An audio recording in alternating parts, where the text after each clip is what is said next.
दोस्तों और भक्तों, एक भजन आपके समक्ष प्रस्तुत कर रहा हूँ जो भगवान श्री कृष्ण से रिलेटेड है और चेतावनी के रूप में आपको सुनाया जा रहा है। सबे दिन गए विषयन के हेत। तो आइए इस भजन को शुरू करते हैं। सबे दिन गए विषयन के हेत। सबे दिन गए विषयन के हेत।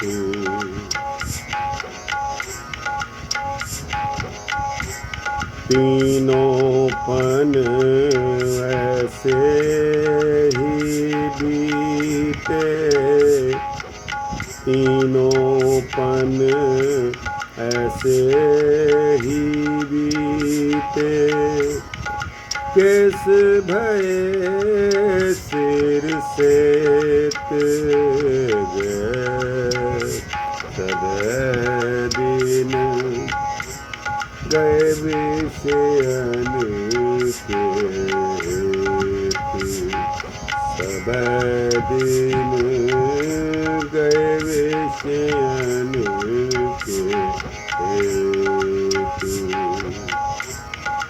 उम्र बढ़ती चली जाती है और एक उम्र का ऐसा पड़ाव आ जाता है कि उसका वर्णन सूरदास जी ने अपने इस भजन में किया है। कैसे किया है? अखियन अंध श्रवण नहीं सुनियत।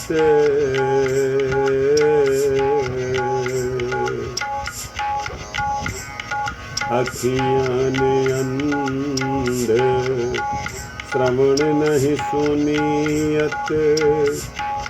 ठाके चरण समेत।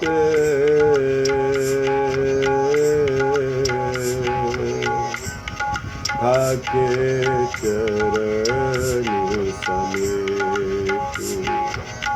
आँखों के आगे अंधापन आने लगता है, कानों से सुनाई नहीं देता है और चरण भी पैर भी चलने के लिए मना करते हैं कि कहीं गिर न पड़े। गंगा जल तज पियत कूप जल। गंगा जल तज पियत कूप जल। हरि तज पूजत प्रेत। हरि तज पूजत प्रेत। गंगा जल को छोड़कर कुएं का पानी पीना शुरू कर देता है और उस श्री हरि परमपिता परमात्मा श्री भगवान को भूल जाता है। सबे दिन गए विषयन के हेत। सबे दिन गए विषयन के हेत।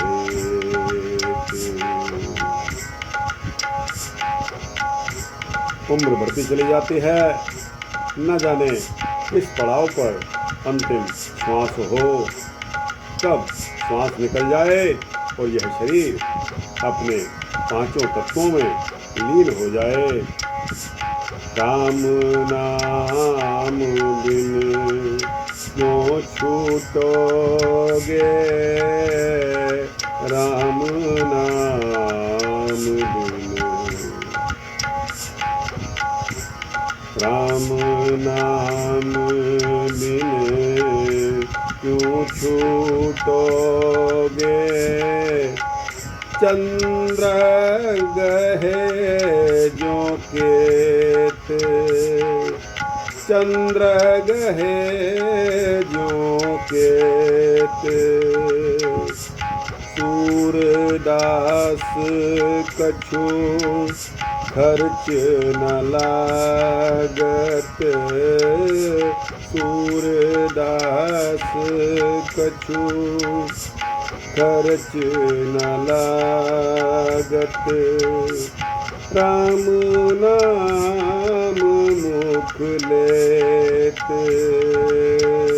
राम नाम मुख लेत, राम नाम मुख लेत, राम नाम मुख लेत। सब दिन गए विषयन के हेतु, सब दिन गए विषयन के हेतु। राम नाम के बिना छूट नहीं है, राम नाम के बिना कैसे छूटोगे। सूरदास जी कहते हैं, जब खर्च ही कुछ नहीं लग रहा तो राम नाम अपने मुख से क्यों नहीं लेते। राम नाम लेते ही आप तर जाओगे। दोस्तों, जिस प्रकार भगवान शंकर की यह ड्यूटी वाराणसी, बनारस, काशी में लगाई हुई है कि कोई भी मरणासन व्यक्ति यहाँ आता है, भगवान शंकर भोलेनाथ उसके कान में श्री राम शब्द कहते हैं और उसका ध्यान, आखिरी ध्यान श्री राम के शरणागत हो जाता है और वह मुक्ति पा जाता है। दोस्तों, इसके उलट में भी एक कथा यह है कि काशी में जो मरता है वह स्वर्ग को पाता है, और इसी तरह श्री कबीर दास जी की सोच रखने वाले जो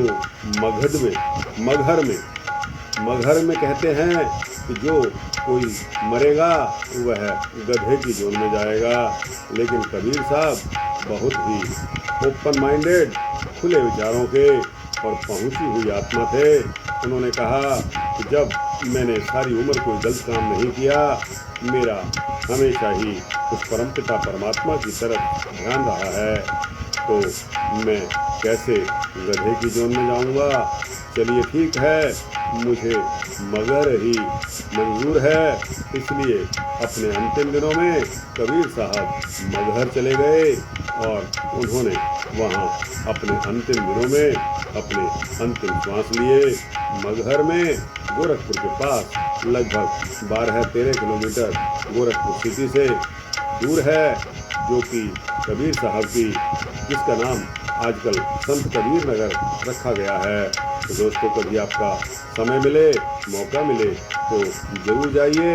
और कबीर साहब अवतरित हुए थे लहर तारा काशी में ही वे पले हुए, बड़े हुए, और काशी में ही वे अपने आप को बहुत ही प्रसिद्ध आत्मा थे, पहुंची हुई आत्मा थे, इसमें कोई शक की बात नहीं है।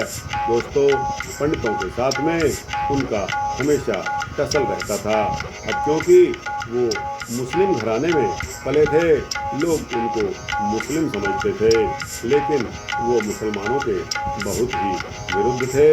इसीलिए उन्होंने हिंदू धर्म को स्वीकार किया और उन्होंने दीक्षा जो ली हमारे हिंदू गुरु श्री रामानंद जी से ली।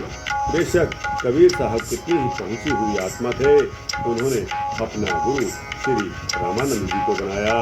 तो दोस्तों, यह काम यहाँ सूरदास जी का भजन से शुरू हुआ और आपको यहाँ एक्सप्लेन करते हुए हम बनारस पहुँच गए। कोई बात नहीं, बनारस बहुत ही पौराणिक और धार्मिक भोलेनाथ की नगरी है।